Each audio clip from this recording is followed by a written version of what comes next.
The reason it's hard on brakes here at Misano is simply because you're always down to first gear, back up to fourth gear, on the brakes, off the brakes and everything else. So what the teams do to fix that is quite simple. You use these, the full mass discs, and you can see that it's full all the way around here and it dissipates the heat. Bearing in mind these are running at something like 500 degrees. On a circuit that's not as hard on brakes, you can use one of these. It's all cut out around here and much lighter, so you've got less gyroscopic effect and it works better.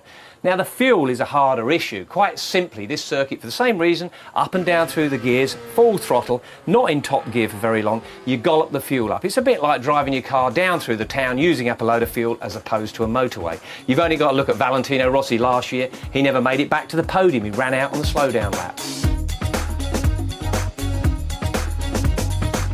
So regulation state, just 21 litres of fuel. That's about 4.6 gallons in old money.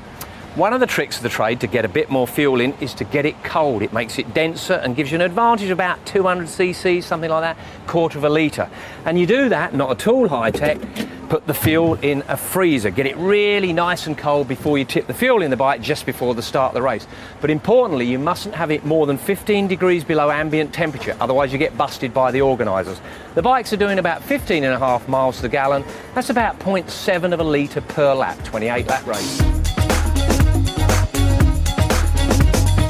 Now all that, nice and cold, ends up going into this tank here. Interestingly, the 21 litres, they don't even measure that, they weigh it all, and then the whole lot ends up in the fuel tank. The engineers will work really hard to set the bike up for good rear grip, as wheel spin just wastes fuel. And the electronics guys will remap the engine to run as lean as possible, but that can make the bike awkward to ride. Well, if you're still short of fuel, the only thing to do is get yourself a Danny Pedrosa who's nice and light, but then he's not that big either.